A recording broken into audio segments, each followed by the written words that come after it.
couple of members over on Patreon asked me about this painting that I did recently, and more specifically how I got that effect in the sky with the clouds. So I'll give it a go. I'll try and recreate it on camera if I can. Now it's a little bit hit and miss. It involves laying paint in, then dropping clean water into that, and then laying paint in over the top again, building up layers to achieve that effect. So like I said, it's a little bit hit and miss, but I'll give it a go. Hopefully it'll work.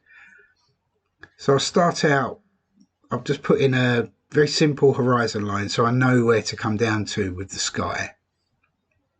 And I've picked up quite a large sable, size 16, and I'll grab some blue, some ultramarine, a little bit of cobalt as well. Now I'll mix that up fairly bright. I want quite a bright blue sky up in the top right hand corner, and then some real dark dramatic clouds for the cloudburst effect.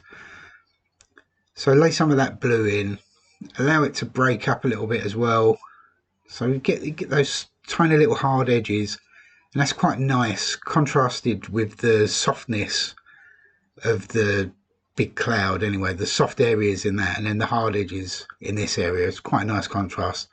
So leave some of the white paint behind as well.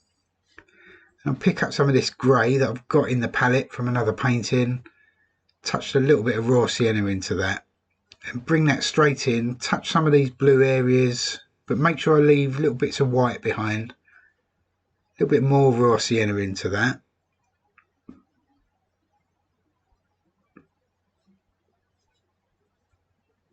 Now working very loosely, working very quickly as well. It's quite warm today, so the paint's drying very quickly on the paper, so I'm really having to work quite quickly because it's quite important to keep a lot of moisture in the paint, especially when you start laying the clean water into it to get that effect. So I want to get this down as quickly as I can. Now I've got some ultramarine and burnt sienna for this darker grey. Go a little bit darker still, more ultramarine, more burnt sienna.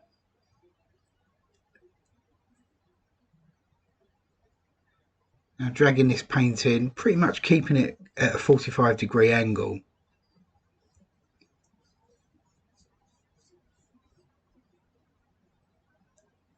Now clean the brush off and lay some clean water into that and drag that paint all the way down.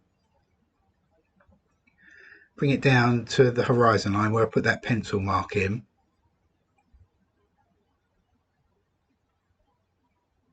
Now some more blue, some more burnt sienna, go a little bit darker still.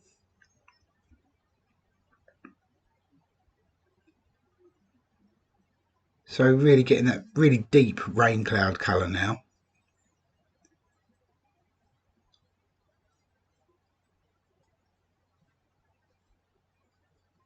A little bit more blue into there.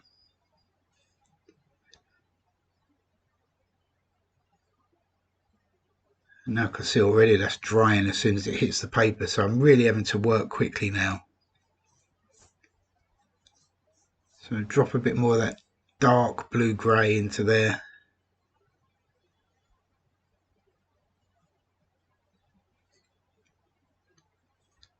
Now swap to a smaller brush. It's another sable. And now clean water, and I'm dropping it in here and there and allowing that water to run down through the paint. And now I've got the board at about 20 degrees or so. So that's the gravity is bringing that water down through that paint. And I'm going to start to really get some blooms, and it's really quite a difficult technique, this. And so you probably have to practice if you've not done this sort of thing before. But I would suggest paint on the back of a failed painting or something you're not too keen on, and then you're not really losing anything. And so you can see now where that water's running down, it's dragging that paint with it. And it's going to start looking like a bit of a mess before it starts looking like a cloud. So now I can drag through that as well. Let's just swap back to the slightly larger brush. I'll squeeze the water out of it. And so dragging that water down,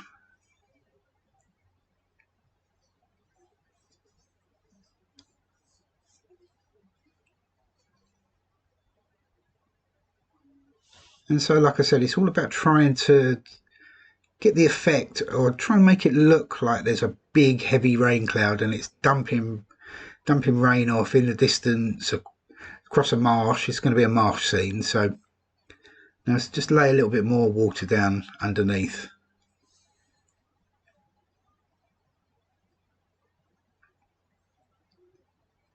And I can touch all the way across the bottom of that cloud as well, get a few little runs over there, but I want the main area of focus to be the cloud on the left hand side. So now drop a little bit more clean water into that, and you can see it starts running down through the paint and leaving or exposing some of the paper behind it. And it's that change between the light of the paper and the darkness of the cloud that really helps to add that effect. And so again, back in with the large brush and then drag it down again. And so really it's about looking at what's happening and then working with that to try and achieve the effect.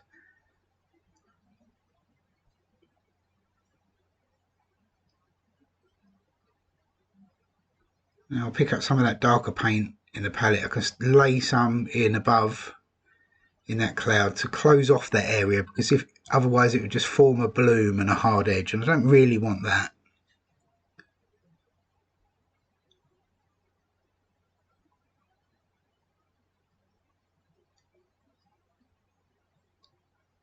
Now there's a bit of a hard edge formed there in the middle. But I need to work quickly and try and work with what's emerging. So again, into a little bit of clean water on the brush as well, and drag the paint around.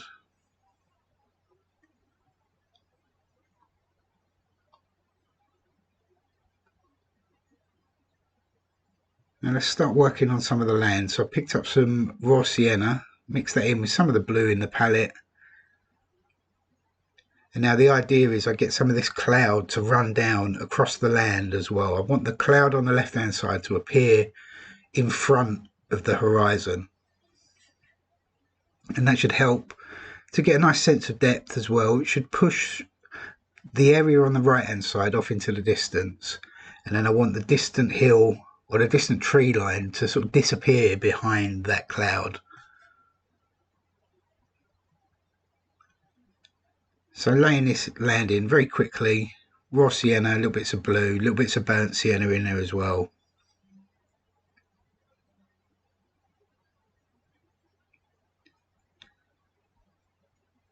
And then, like I said, it is drying out very quickly, so I'll mist all over with a mist bottle.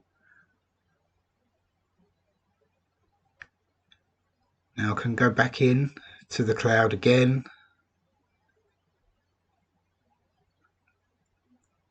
A little bit of the grey that's in the palette, drag some of that around.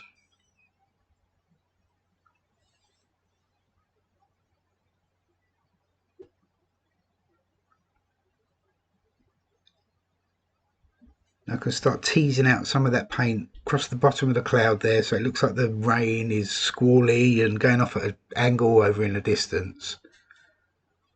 And now mixed up some more dark.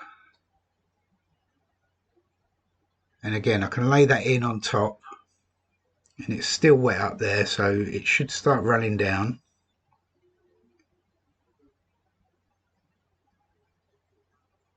And I want to try and get the effect of some of this cloud coming down across the horizon now. And so gravity's helping me with that, and the water on the paper, it's slowly running down. Let's give another quick mist with the bottle.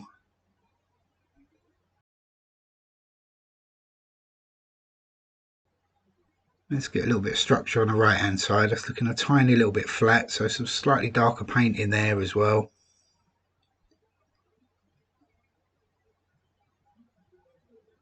And so teasing that out now across the horizon, right down into the land.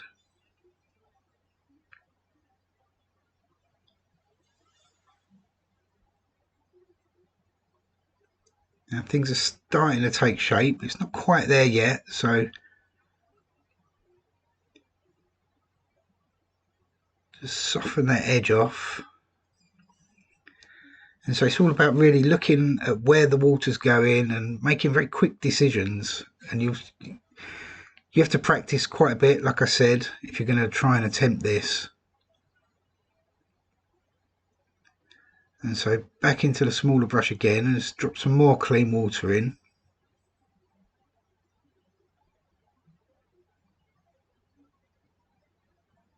And get a few more of those little runs happening.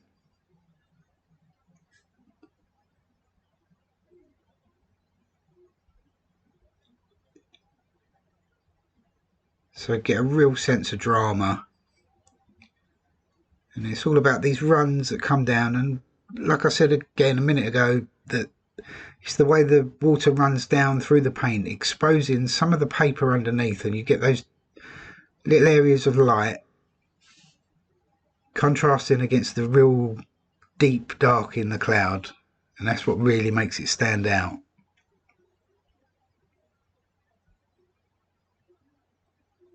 So I've gone into some ultramarine now, touched in a little bit of light red. And while everything's still damp, I'm going to suggest some of the distance. So very simply bring that across and then stop where it meets the cloud. Like I said, I want the distance to go behind the cloud, or appear to be behind the cloud.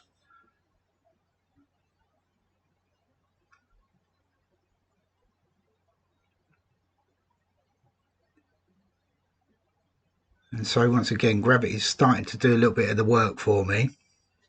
It's pulling that cloud down across that horizon line, just meeting it down into the land there.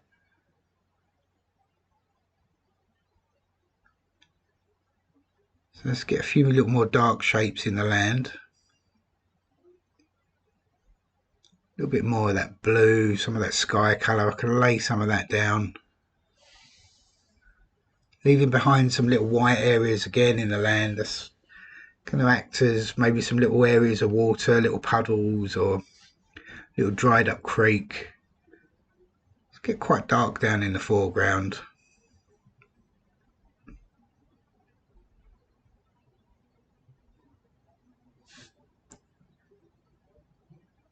Grab a little bit of everything in the palette as well. So a very quite strong dark down in the foreground, and that helps with the aerial perspective as well. Okay, I've allowed that to dry, allowed it to dry naturally, so it run down on its own. It carried on running, and then I left it for about half an hour. And so I've got a huge amount of drama going on in that sky. And so now I can bring it all together, some hard edges and a little bit more work in the distance. I'll pop a few boats in and it should pull it all together. So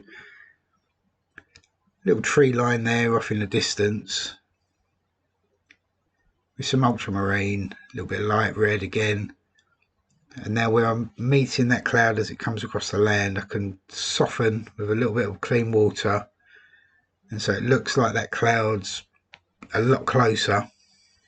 And that distance can pop out a little bit on the left hand side there as well.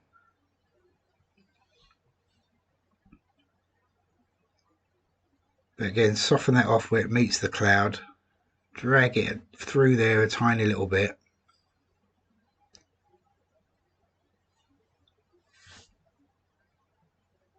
Soften the bottom edge of that as well.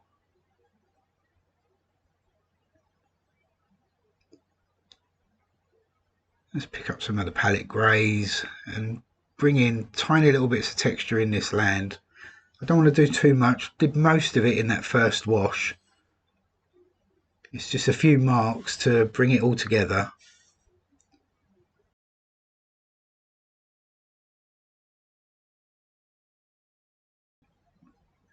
Got some more raw sienna, can drag some of that in across the land as well.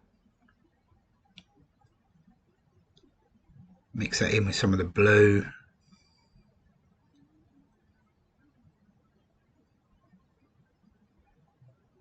So really it's a few hard edges. So I've got some ultramarine now, A little bit more of that raw sienna. It's a nice deep green colour.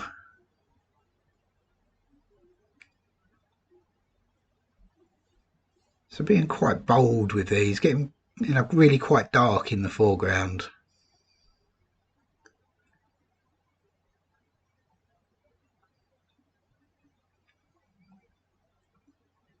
But still trying to keep everything simple. Don't want to overdo it, especially down in the land. There's a huge amount going on up in the sky, so keep the land very simple. Let's mix up some dark paint now. Ultramarine, burnt sienna again. And I've swapped to a little calligraphy brush.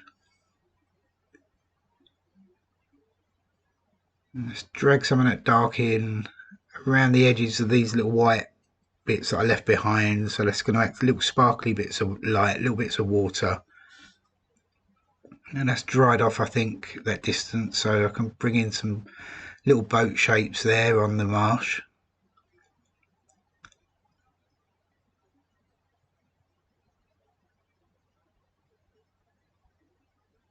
Tiny little boat. And then a little mast on there.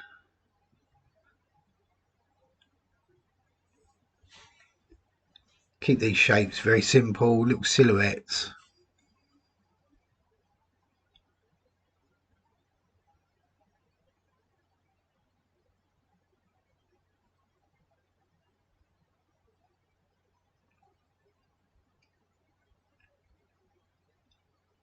Let's drop some in on the left hand side as well. Lots of little masts there.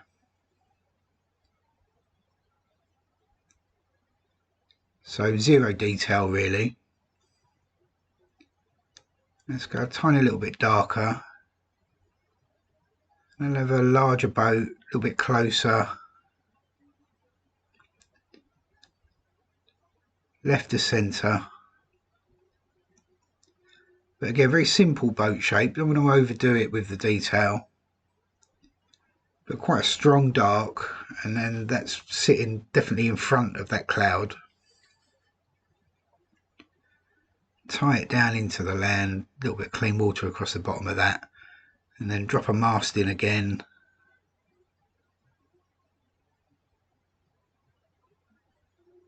So again, another very simple little silhouette. There's some water there, so I can take the opportunity to very simply reflect that there. Just a little reflection of the mast.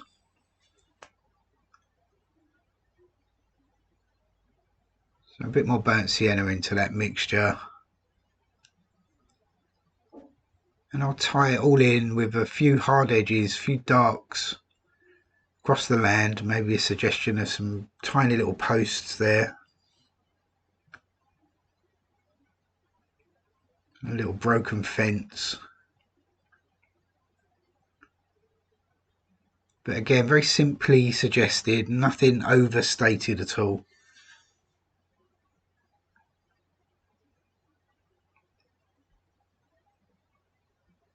And let's have quite a dark post there, right down in the foreground. Again, one little mark with the brush is enough to suggest that. And dragging a few little bits of texture in around the edge of the water there, little bits across the foreground. Making sure I connect all these little dark shapes in some tiny little way as well, little lost and found edges. I mention it a lot on this channel, but it's quite important, I think, not to have any real strong dark shapes on their own.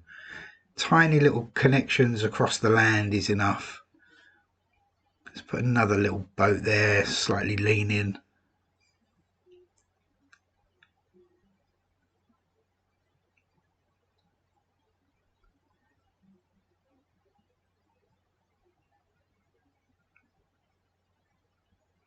Again, a few tiny little posts, little marks, little bits of nothing really.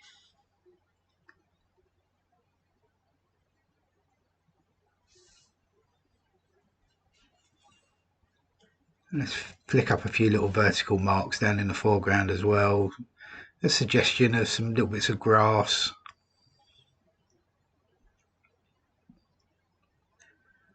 Okay, let's take a step back. Okay, that's the painting finished. So I'll take the tape off and you can have a look. Now, like I said at the start, it's a very hit and miss technique really to get that effect up in the sky. But laying in paint and then while it's still wet, dropping water in and seeing what shapes emerge really, and then working with those on the fly really, very quickly trying to react to where that water goes. And it's quite key, water control obviously with this kind of thing, and understanding how much water you got on the paper and how much is in your brush and how much you can get away with dropping into that wet paint to achieve those lighter marks really, and allowing those runs to happen. And you kind of have to be a little bit brave and go with it, but do give it a go anyway and practice and let me know how you get on. If you're a member on Patreon, or if you're a paid member on YouTube and you've seen any other paintings that I've done and you'd like me to try and recreate, then drop me a line over there, and if I can, then obviously I'll give it a go for you. I'm more than happy to do that. But anyway, thanks for watching everybody, and I'll see you in the next video. So happy painting and have a great week. Cheers.